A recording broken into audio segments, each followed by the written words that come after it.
நீங்கள் இவ்வளோ பெரிய கட்சின்னு சொல்கிறீங்க, அங்கே அவ்வளோ குழப்பம் இன்டர்னலாக. நீங்கள் இவ்வளோ பெரிய கட்சின்னு சொல்கிறவங்க வந்து ஒரு எலெக்ஷன் எப்படிங்க புறக்கணிப்பீங்க?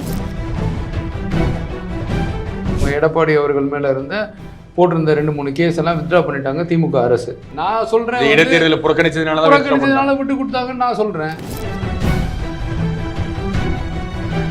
இல்லை, நீங்களே வந்து பங்காளி கட்சின்னு திமுக விமர்சனம் பண்ணீங்க. அவரை தவண்டு போறாரு, அப்படி தவண்டு போய் தான் ஆட்சிக்கு வந்தாரு நீங்க விமர்சனம் பண்றீங்க. அப்ப நீங்க விமர்சனம் பண்ணும்போது அவங்களும் திருப்பி எதிர் விமர்சனம் பண்ண 2026 பாஜக அதிமுக கூட்டணி அமையக்கூடாது அப்படிங்கிறதுக்காக டிடிவி தினகரன் இப்பயே வந்து அதிமுக எடப்பாடி வந்து ரொம்ப விமர்சனம். இங்க திமுக பலமான கட்சி, எங்களுடைய ஆட்சி, எங்களுடைய திறமைன்னு பேசுறீங்கல்ல, கூட்டணி இல்லாம ஒரு தடவை நிக்க சொல்லுங்க.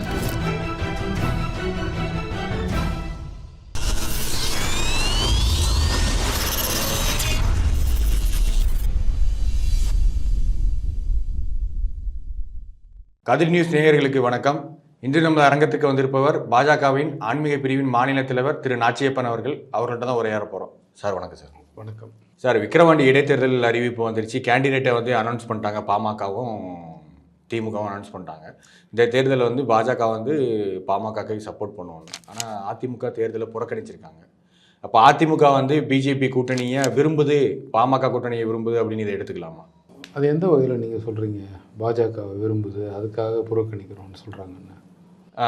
ஏன்னா இங்கே புறக்கணித்து திமுகவுக்கு ஆதரவாக போயிடக்கூடாது, நம்மளும் நின்று அந்த எம்எல்ஏ வந்து திமுகவுக்கு ஆதரவாக போயிடக்கூடாது ஓட்டை பிரித்ததுனால, அதனால் நம்மளும் இதில் கண்டெஸ்ட் பண்ணலை அப்படின்னா இல்லை பாமக ஜெயிக்கிறதுக்கான வாய்ப்புகள் இருக்குது. கரெக்ட். அதிமுக நிற்கலன்னாவே வந்து அது திமுகவுக்கு தானே சாதகமாகுது. அவங்க திமுகவுக்கு தானே சாதகமாக இருந்திருக்கு. இதுக்கு முன்னால் நீங்கள் கோயம்புத்தூரில் பார்த்தீங்கன்னாலும் அதிமுகவோட வேலையே அங்கே ஒன்றுமே நடக்காமல் அது திமுகவுக்கு சாதகமாக தானே இருந்திருக்கு. ஸோ அது இதில் வந்து பாமகவுக்கும் பாஜகவுக்கும் சாதகமாக அதிமுக நின்றுச்சுங்கிற வாதம் ஏற்றுக்க முடியாது. என்னை பொறுத்தவரையும் வந்து நம்ம கூட்டணி கட்சியில் ஒருத்தர், நீங்கள் வந்து அவங்களோட தாட் ப்ராசஸை பாருங்கள். ஒரு 2வது பெரிய கட்சின்னு கிளைம் பண்ணுறாங்க, திமுகவுக்கு மாற்று நாங்கள் தான் சொல்கிறாங்க. புறக்கணிக்க வேண்டிய அவசியம் என்ன சொல்லுங்கள்? புறக்கணிக்க வேண்டிய அவசியம் என்ன ஒரு எலெக்ஷனை? இல்லை, நீங்கள் சொன்னீங்க கோயம்புத்தூரில் வந்து திமுக ஆதரவாக வந்து அதிமுக செயல்பட்டது அப்படிங்கிறீங்க. இங்கே வந்து ஒருவேளை 2026 பாமக வந்து நம்ம கூட்டணிக்கு வரலாம், அதிமுக கூட்டணிக்கு அப்படின்னு கூட அவங்க நினச்சிருக்கலாம்ல. எனக்கு அப்படிலாம் அவங்க நினச்சி அவங்க வந்து இன்றைக்கி என்ன அவங்களுக்கு அறுவடை பண்ண முடியும்னா அதிமுகவில் எப்போவும் நினைக்கிறாங்களே ஒழிய இது மாதிரி லாங் டேர்மாக அப்போ வருவாங்க இப்போ வருவாங்க அதெல்லாம் அவங்க பார்க்குறதுலாம் மாதிரி எனக்கு தெரியல.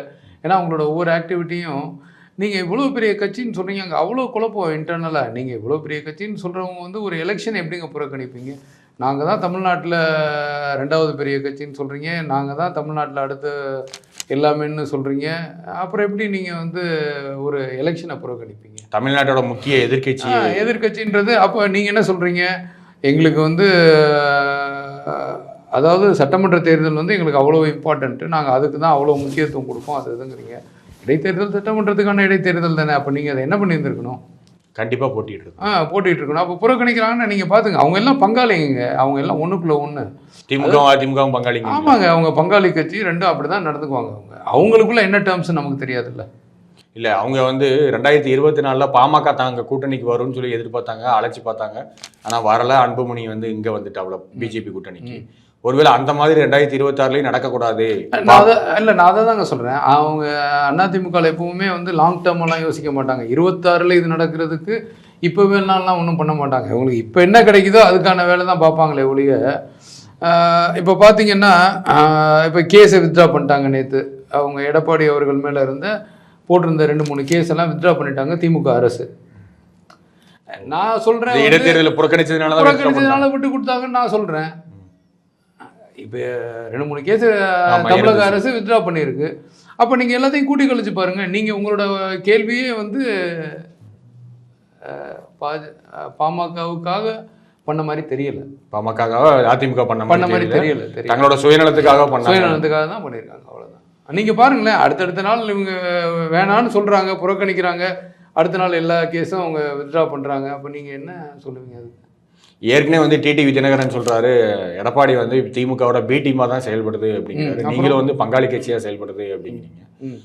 டிடிவி ஒருவேளை 2026ல் பாஜக அதிமுக கூட்டணி அமையக்கூடாது அப்படிங்கிறதுக்காக டிடிவி தினகரன் இப்பயே வந்து அதிமுக எடப்பாடியை வந்து ரொம்ப விமர்சனம் பண்றாரு. இல்லை அந்த மாதிரிலாம் இல்லைங்க. எல்லாரும் ஒன்றா சேர்ந்து இருக்கணும்னு தான் எல்லாருமே விருப்பப்படுறாங்க. அங்கே தொண்டர்களோட பார்வையும் அப்படி தான் இருக்குது. பட் இவங்களோட சுயநலத்துக்காக நமக்கு சின்னம் இருக்குது, அதனால் நம்ம தனித்து செயல்படலாம் அப்படின்னு அவங்க நினைக்கிறாங்களா என்ன நமக்கு தெரியாது. அவங்க இன்டர்னல் கட்சியோட விவகாரம். ஆனால் அவங்க அதை மனசில் வச்சு சொல்கிற மாதிரியான கணக்குக்கு நம்ம போகணுன்னு அவசியம் கிடையாது. டிடிவி அவர்கள் வந்து எல்லாரும் சேர்ந்து வர்றதுக்கு அவங்க வந்து வேணான்னுலாம் யாருமே சொல்லவே இல்லையே, சொல்ல மாட்டாரு. அது மாதிரிலாம் அவங்க சொல்லவே இல்லையே. எல்லாரும் சேர்ந்து தானே இருக்கணும்னு. ஆனால் டிடிவி சொல்றாரு நான் இனிமேல் அதிமுகவோட சேர மாட்டேன் அப்படின்லாம் சொல்றாரு. இல்லை அது சொல்கிறது வந்து அவங்க இப்போ இருக்க தலைமை சொல்கிறாங்க. எடப்பாடி அவங்க சொல்கிறாங்க நாங்கள் தனியாக இருப்போம்னு. அப்படி அவங்க எல்லாம் ஒருங்கிணைச்சு போகிறதா இருந்தால் எல்லாருமே ஒன்றா சேர்ந்துருக்கணுமே. இந்த எலெக்ஷனில் ஒரு சாதாரணமாக ஒரு மினிமம் அரசியல் தெரிஞ்சவங்களுக்கே தெரியும், எல்லாரும் ஒன்றா இருந்தால் அதுக்கான வேல்யூ ஜாஸ்தி, அதை நம்மளோட வின்னிங் ப்ரொப்போசிஷன் ஜாஸ்தி அப்படின்னு தெரியும். இப்போ நீங்கள் அவங்க அமைச்சர்களே அதை என்னங்க சொல்கிறாங்க, அவங்க அமைச்சர்கள் என்னங்க சொல்கிறாங்க. இப்போ கோயம்புத்தூர் இந்த பாராளுமன்ற எலெக்ஷன் முடிஞ்சோன்னே அவங்க அதிமுகவோட முன்னாள் அமைச்சர்கள் சொன்ன கருத்து என்ன? பிஜேபியோட கூட்டணி வச்சிருந்தா திமுக இவ்வளவு சீட்டு 40-40 ஜெயிக்க விடாம பார்த்துருப்போம், ஒரு 20 அதிமுக பிஜேபி கூட்டணி ஜெயிச்சிருக்கும் அப்படிங்கிறாங்க. வேலுமணி கூட சொன்னாங்கல்ல. இப்போ இவங்க முன்னால் என்ன சொன்னாங்க, எங்களுக்கு சிறுபான்மையினர் வாக்குகள் எங்களுக்கு வேணும், அதனால் நாங்கள் பாஜகவோட கூட்டணி சேர மாட்டோம், நாங்கள் தனித்து. உங்களால் ஒரு ஓட்டு சிறுபான்மையினரோட ஓட்டு உங்களால் கவர முடிஞ்சதா? அது கன்சால்டேஷன் ஆன ஓட்டு. நீங்கள் சொன்ன காரணம் பாஜக வேணான்னு போகிறதுக்காக நீங்கள் சொன்ன காரணம் அதுவாக இருக்கலாமே ஒழிய உங்களால் அதை வந்து பெருசாக கன்சால்டேட் பண்ண முடியல. அது உங்களோட இப்போ நீங்கள் வாங்கியிருக்க ஓட்டுலேயே தெரியுது. நீங்கள் திருநெல்வேலி கன்னியாகுமரியெல்லாம் வந்து நாம் தமிழரோட ரொம்ப பின்தங்கி இருக்காங்க. அப்போ வந்து உங்களுக்கு தெரியுதுல்ல, நீங்கள் என்ன நோக்கத்துக்காக முன்னால் வேணான்னு நினச்சிங்களோ அது கிடையாது. இப்போ நீங்களே தானே மாற்றி சொல்கிறீங்க நாங்கள் 2 பேரும் சேர்ந்து இருந்தோம்னா வந்திருக்கோன்னு. அதாவது ஒரு சூழ்நிலையை அனுசரித்து போகணுங்கிற மனப்பான்மை இல்லாமல் நீங்கள் பண்ணிங்கன்னா இன்றைக்கி வந்து பார்த்தீங்கன்னா பிஜேபிக்கு இது ஒரு நல்ல வாய்ப்புங்க. எவ்வளோ ஒரு 3வது பெரிய கட்சி, அவங்களுக்கு எங்களுக்கும் ஓட் ஷேர் வந்து வெரி வெரி மினிமல் ஃபியூ % தான் வித்தியாசம். அப்போ இன்றைக்கி வந்து நாங்களும் ஒரு கூட்டணியை தலைமையாக இருக்கிற அளவுக்கான ஒரு கட்சியாக இங்கே இருக்கோம், பலமான கூட்டணி அமைச்சிருக்கோம், பெரிய கட்சிகள் எங்களோட இருந்திருக்காங்க. அப்படிங்கிற மக்கள் மனசில் ஒரு கான்ஃபிடென்ஸ் எங்களால் வின் பண்ண முடிஞ்சதில்லை. நீங்கள் அதெல்லாம் ஒன்றுமே முடியாது, எங்களை டிபெண்ட் பண்ணி தான் இருப்பீங்கன்னு நினச்ச ஒரு கூற்று பொய்ங்கிற மாதிரி ஆகி போயிடுச்சு இல்லை இன்னைக்கு. ஏற்கனவே வந்து அதிமுக காரங்க என்ன சொல்லியிருந்தாங்கன்னா பிஜேபி வந்து மகாராஷ்டிரா மாதிரியே வந்து எங்கள் மேலே சவாரி பண்ணி தான் ஆட்சி அமைக்கணும்னு நினைக்கிறாங்க அப்படின்னு நீங்கள் சொல்லிக்கிட்டு இருந்தாங்க. இல்லை நீங்கள் பாருங்கள், இப்போ இந்த ரிசல்ட்டு நாங்கள் வாங்கியிருக்க ஓட் ஷேரு, இது அவங்க வாங்கியிருக்க ஓட் ஷேரு, எல்லாத்தையும் வச்சு யார் மேலே ஏறி சவாரி பண்ணுறாங்கன்னு பாருங்கள். நீங்கள் இந்த மாதிரி ஒருத்தர் பேசணுன்னா அது எதுவுமே நடக்காதுன்னு அர்த்தம். அதாவது நம்ம எல்லாம் ஒன்றா பயணிக்க போகிறோம்னா நீங்கள் அதுக்கு ஒரு மாதிரி பேசலாம், ஒன்றா பயணிக்கலைன்னா அதுக்கு ஒரு மாதிரி பேசலாம். இதுதான் கருத்தை ஒழிய நம்ம வேறு மாதிரி அதை நீங்கள் இன்டர்பிரேட் பண்ணுறதுக்கான வாய்ப்பே கிடையாது. ஒன்றா பயணிக்கணும் அப்படின்னா விட்டு கொடுத்து பேசி நாங்கள் வந்து எங்களை நம்பி தான் அவங்க இருக்காங்க, அவங்கள நம்பி தான் இந்த மனப்போக்கு. ஏங்க நீங்கள் ஏதோ நாங்கள் கூட்டணி வேணான்னு சொன்ன மாதிரி அப்படிலாம் ஒன்றும் கிடையாது. இந்த அவங்களுடைய அமைச்சர்கள் முன்னாள் அமைச்சர்கள் பேசாத பேச்சா சொல்லுங்கள். இல்லை நீங்களே வந்து பங்காளி கட்சின்னு திமுக விமர்சனம் பண்ணீங்க, அவரை தவண்டு போறாரு, அப்படி தவண்டு போய் தான் ஆட்சிக்கு வந்தாருன்னு நீங்களே விமர்சனம் பண்றீங்க. அப்போ நீங்க விமர்சனம் பண்ணும்போது அவங்களும் திருப்பி எதிர் விமர்சனம் நீங்கள் யார் எப்போ ஃபஸ்ட்டு பண்ணான்னு நீங்கள் பாருங்கள். நம்ம ஒன்று ஃபஸ்ட்டு எடுத்தோன்னே நம்ம ஒன்றும் பண்ணல, ஒவ்வொன்றுக்கும் நாங்கள் வந்து ரியாக்ட் தான் பண்ணுறோம், நாங்கள் ஒன்றும் பேசலை. அவங்க சொல்கிற கருத்துக்கு நாங்கள் ரியாக்ட் பண்ணிக்கிட்டு இருக்கோம், அவ்வளோதான். நாங்களும் பதில் சொல்லணும்னு சொல்கிறோமே ஒழிய நீங்கள் இவங்க முன்னாள் அமைச்சர் திரு ஜெயக்குமார் அவர்கள் என்ன பேசுனாங்கன்னு பாருங்கள், அப்புறம் சிவி சண்முகம் அவர்கள் என்ன பேசுனாங்கன்னு பாருங்கள். எலெக்ஷனுக்கு முன்னால் ரொம்ப கடுமையான வார்த்தைகள்லாம் சிவி சண்முகம். அதனால வந்து நீங்கள் அப்போ அவங்களோட நேரேட்டிவ் அவங்க எப்படி ஃபிக்ஸ் பண்ணி வச்சுருக்காங்க. அதனால தான் நான் சொல்கிறேன், அவங்க வந்து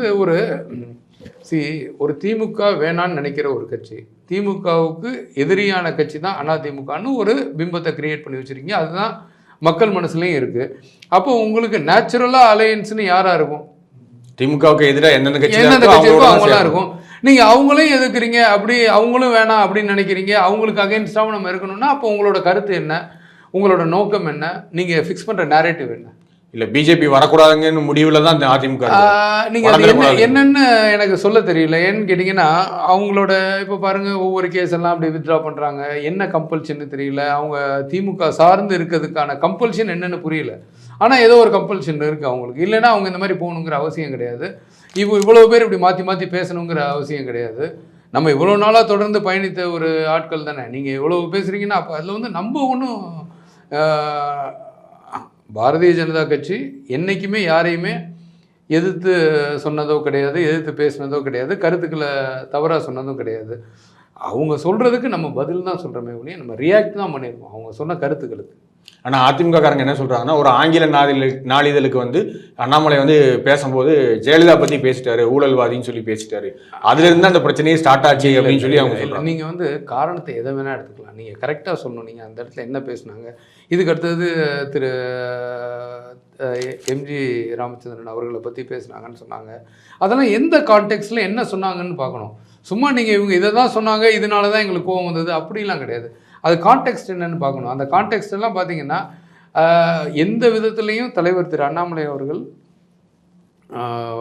புரட்சி தலைவி ஜெயலலிதா அவர்களையோ தலைவர் புரட்சி தலைவர் எம்ஜிஆர் அவர்களையோ தவறுதலாக பேசி எந்த இடத்துலையுமே எதுவும் பண்ணது கிடையாது, எதுவும் சொன்னது கிடையாது. சில சம்பவங்களை கோடிட்டு காட்டினாங்க, நீங்கள் அதை ஊதி பெருசாக்குனீங்க, அவ்வளோதான். உங்களுடைய நோக்கத்துக்காக நீங்கள் அதை பயன்படுத்திக்கிட்டீங்க. அதிமுகவும் பிஜேபியும் ஒன்று சேரக்கூடாதுங்கிறதுக்காக திமுகவை சேர்ந்த சிலர் வந்து அதிமுகவுக்குள்ள ஊடுருவி இந்த மாதிரி வேலைகள்லாம் பேச வைக்கிறாங்க. இருந்திருக்கலாம். அது எனக்கு தெரியல. என்ன நம்ம தெரியாமல் வந்து அவங்க பண்ணாங்க இவங்க பண்ணாங்கன்னு சொல்ல முடியாது. இப்போ நீங்களும் சிலர் சொன்னாங்க பண்ணியிருக்கலாம் அப்படின்றீங்க. அதை நம்ம ஊகத்தின் அடிப்படையில் பேச வேணாம். இருக்கிறதுக்கான வாய்ப்பு இருக்குது. இல்லைன்னா நீங்கள் தொடர்ந்து நடக்கிற சம்பவங்களை பாருங்களேன். நீங்கள் நடக்கிற சம்பவங்களை நீங்கள் இன்டர்பிரேட் பண்ணுங்கள், ரெண்டு பேரும் எப்படி இருக்காங்கன்னு உங்களுக்கு தெரியும். தென்சென்னை தொகுதி வந்து தன்னோட மகனுக்கு வந்து அதிமுகவில் சீட்டு வேணுங்கிறதுக்காக தான் ஜெயக்குமார் வந்து பிஜேபி கூட்டணியை தவிர்த்தாரு. ஒருவேளை பிஜேபி அதிமுக கூட்டணி அமைஞ்சிருந்தால் கண்டிப்பாக தென்சென்னையில் பிஜேபி தான் போட்டியிடும், அப்போ தான் மகனுக்கு சீட்டு கிடைக்காதுங்கிறதுக்காக தான் அந்த மாதிரி ஜெயக்குமார் பண்ணாரு அப்படிங்கிற ஒரு தாட்டம் இருக்குது. இதை நீங்கள் எப்படி போகிறீங்க? இப்போ அவர் மகன் நின்னாரா நிற்கலையா? எலெக்ஷன் நின்னார். என்ன ஓட்டு வாங்கினார்? 3வது இடத்துக்கு தள்ளப்பட்டார். அப்போ வந்து அவர் மகன் நிற்கணும்னு நினச்சவர் ஜெயிக்கணும்னு நினச்சிருப்பாரா மாட்டாரா? ஆமாம், கண்டிப்பாக நல்லா செலவு. அப்போ ஜெயிக்கணும்னு நினச்சிருந்தா அவர் என்ன நினச்சிருக்கணும் சொல்லுங்கள். இதெல்லாம் அதுக்கெல்லாம் மேலங்க. அவங்க என்ன அவங்களோட நேரேட்டிவ் என்ன அண்டர்ஸ்டாண்டிங்கு, அவங்க எதனால் அப்படி போகிறாங்கிறது நீங்கள்லாம் நினைக்கவே முடியாது. ஸோ தன் மகனுக்கு சீட்டு வேணும்னு பண்ணியிருப்பாரான்னு கேட்குறீங்க. சீட்டு வேணும்னு நினைக்கிறவர் வேணும் சீட்டு கிடைச்ச போதும்னு நினைப்பாரா, இல்லை பையன் ஜெயிக்கணும்னு நினைக்கிறேன். அப்போ அதுக்கான வேலைகளை அவங்க செஞ்சாங்களா செய்யலையா? இல்லை, அந்த மாதிரி செஞ்ச மாதிரி தெரியல. அப்புறம் நீங்கள் அதை புரிஞ்சுங்க நீங்களே, அவ்வளோதான். அது அவங்க அந்த மாதிரிலாம் சீட்டு வேணும் அது இது அதெல்லாம் கிடையாது. அவங்களுடைய நோக்கமே வேறங்க. அவங்க நோக்கம் வேறு. கோயம்புத்தூரில் முப்பெரும் விழா வந்து திமுக நடத்தியிருக்காங்க. அப்போ அங்கே ஸ்டாலின் பேசும்போது என்ன சொல்லியிருக்காரு அப்படின்னா, கொங்கு பகுதி அப்படிங்கிறது அதிமுக பிஜேபி கோட்டை கிடையாது, இனிமேல் வந்து அது எங்களோட கோட்டை, கோயம்புத்தூர் மக்கள் கொங்கு மக்கள் எங்கள் பக்கம் தான் இருக்காங்க அப்படின்னு சொல்லி ஸ்டாலின் பேசியிருக்காரு. இதை நீங்கள் எப்படி பார்க்குறீங்க? அவங்க வந்து இப்போ இந்த பாராளுமன்ற எலெக்ஷனில் ஜெயித்தது வந்து அவங்களுடைய கட்சியோட பர்ஃபார்மன்ஸ்க்கோ இப்போ நடக்கிற ஆட்சியோட பர்ஃபார்மன்ஸ்க்கோ அவங்க சொன்னதை மக்களுக்கு செஞ்சாங்கங்கிறதுனாலையோ இல்லை அவங்களோட திட்டங்களை மக்கள் ஆதரிச்சோ அவங்கள ஓட்டு போட்டு ஜெயிக்கவில்லை. அந்த கட்சிக்கான ஓட்டுகள் இருக்குது, அந்த ஓட்டு விழுந்தது. அது வந்து அடுத்து நிற்கிற 2 பேரும் அவங்களோட டைஅப் வித் ஏஐடிஎம்கேனால் வீழ்த்தப்பட்டு அவங்க ஜெயிச்சாங்கன்னு வந்ததே ஒழிய மக்கள் ஆதரவு பண்ணி இவங்களே தான் ஆட்சி பண்ணணும், இவங்க அவ்வளோ சிறப்பாக ஆட்சி பண்ணிகிட்டு இருக்காங்க, இங்கே இவங்க தான் நம்மளுக்கு நல்ல திட்டங்களை வாங்கி தருவாங்கன்னா சொல்லிடலாம் யாருன்னா ஓட்டு போடல. திமுக சப்போர்ட் பண்ணியிருக்கீங்களா? கண்டிப்பாக பண்ணியிருக்கு, எல்லா ஊர்லேயுமே பண்ணியிருக்குங்க. நீங்கள் 3ஆக பிரிஞ்சிங்கன்னா அப்புறம் சிறுபான்மையினரை கன்சாலிடேட் பண்ணியிருக்காங்க திமுகவை பொறுத்த வரையும். நீங்கள் கோயம்புத்தூர் அந்த பகுதியில் நீங்கள் எந்த ஊரில் வேணாலும் எடுங்க, அவங்களோட ஓட் பர்சன்டேஜ் எடுத்து நீங்கள் பிரித்து பாருங்கள். வந்து டேட்டா வைஸ் வந்து எந்தெந்த பூத்தில் எந்தெந்த கம்யூனிட்டி எப்படிலாம் போட்டிருக்காங்கன்னு. கட்சிக்கான மெம்பர் கொஞ்சம் போட்டிருக்காங்க, சிறுபான்மையினர் ஓட்டு அப்படியே சாலிடாக கன்சாலிடேட் ஆகிருக்கு. அதுவே போதுமே இங்கே ஜெயிக்கிறதுக்கு ஒரு கட்சி. அதுக்கு மேலே வேணவே வேணாமே. அப்போ நீங்கள் கூட்டணி இல்லாமல் நிற்க சொல்லுங்கள் ஒரு நாளாவது. எதுக்கு இந்த மாதிரி இவ்வளோ பெரிய கூட்டணியை வைக்கணும்? நீங்கள் திமுக பலமான கட்சி, எங்களுடைய ஆட்சி எங்களுடைய திறமைன்னு பேசுகிறீங்கல்ல, கூட்டணி இல்லாமல் ஒரு தடவை நிற்க சொல்லுங்கள். எதுக்கு நீங்கள் இவ்வளோ பெரிய கூட்டணியை வச்சுக்கிட்டே பின்னால் சுற்றிக்கிட்டே இருக்கீங்க இவ்வளோ நாளாக? 2014 காங்கிரஸோட கூட்டணி இல்லாமல் தான் திமுக நின்றுது. ஆனால் 2014 எல்லா தொகுதியிலையும் தோற்று தான் போனாங்க. அதனால் இவங்களுக்கு வேணுங்கிறது கூட்டணி, அந்த கொஞ்சம் ஓட்டெல்லாம் எடுக்க வேண்டியது. அப்புறம் அந்த சிறுபான்மையினரை கன்சாலிடேட் பண்ணி வச்சுருக்காங்க. இவங்களோட ஓட்டுகள் வந்தாவே அந்த கட்சி ஜெயிக்கும். மற்ற எல்லாரும் ஒன்றும் சேராமல் இருந்தால் அது நேச்சுரலாக நடந்தது இல்லை. இவங்களோட டைஅப் வித் பங்காளி கட்சினால அதெல்லாம் அப்படி 2ஆக பிரிஞ்சு இப்படி நின்ன வகையில் அப்படி ஜெயிச்சது தான் அந்த 40 சீட்டு. அதை வந்து நீங்கள் ஏதாவது ஒன்று சொல்லணும்ல, இதை இப்படி தான் ஜெயித்தாங்களோ அப்படின்னு நினச்சிடக்கூடாதுங்கிறதுக்காக ஒரு விழா எடுத்தாங்க, அவ்வளோதான். அவங்க எங்கே கண்ட்ரோல் பண்ணுறாங்க? நீங்கள் என்ன அவங்களுக்கு எத்தனை எம்எல்ஏங்க இருக்காங்க சொல்லுங்கள்? எத்தனை எம்எல்ஏ கொங்கு பகுதியில் இருக்காங்க? ரொம்ப கம்மி. அப்புறம் அவங்க என்னத்தை வின் பண்ணாங்க மக்கள் மனசில்? எங்களோட எம்எல்ஏ அங்கே இருக்காங்க, கோயம்புத்தூரில் வானதி அங்கே இருக்காங்க அங்கே. ஸோ நீங்கள் அதெல்லாம் நீங்கள் சொல்ல முடியாது. ஏன்னா அவங்கள அப்படியே மக்கள் ஆதரித்து அவங்களுக்கு ஓட்டை போட்டு அவங்கள ஜெயிக்க வச்சு அவங்க பர்ஃபார்மன்ஸ்னால வந்து அவங்க என்னங்க பெர்ஃபார்ம் பண்ணாங்க? என்ன பர்ஃபார்மன்ஸ் இருக்குது சொல்லுங்கள்? There is no other option. அவங்களுக்கு வர ஓட்டு வந்துச்சு, இவங்களுக்கு வர ஓட்டு இவங்களுக்கு போச்சு, அப்படி போனதில் அவங்க ஜெயிச்சிட்டாங்க, அவ்வளோதான். ஆனால் திமுக தரப்பில் என்ன சொல்கிறாங்கன்னா, செந்தில் பாலாஜியை உள்ளே வச்சதுக்கப்புறம் அண்ணாமலை அங்கே போட்டியிட்டு ஜெயிக்கணுங்கிறதுக்காக தான் செந்தில் பாலாஜியை உள்ளே வச்சாங்க.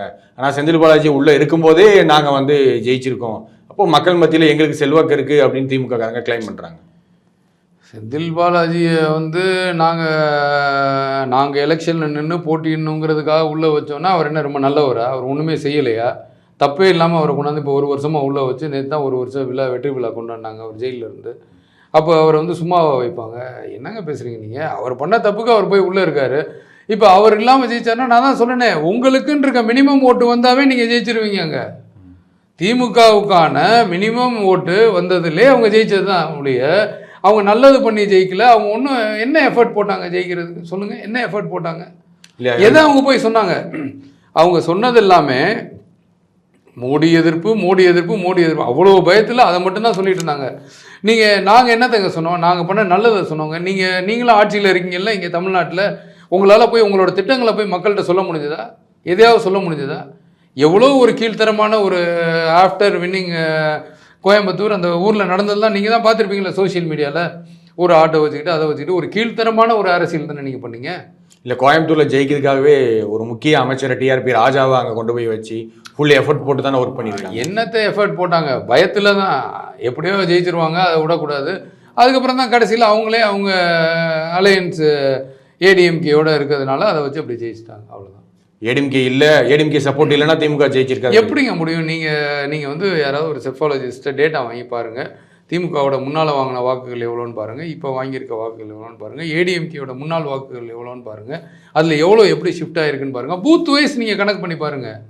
நீங்கள் யார் பண்ணாலும் தெரியும். இதை நான் வந்து இந்த டேட்டாலாம் சொல்லி இங்கே எப்படி நடந்துச்சுலாம் சொல்ல வேணாம். நீங்களே எடுத்து அந்த டேட்டாவை அண்டர்ஸ்டாண்ட் பண்ணிங்கன்னா உங்களுக்கு விஷயம் என்னன்னு புரியும்.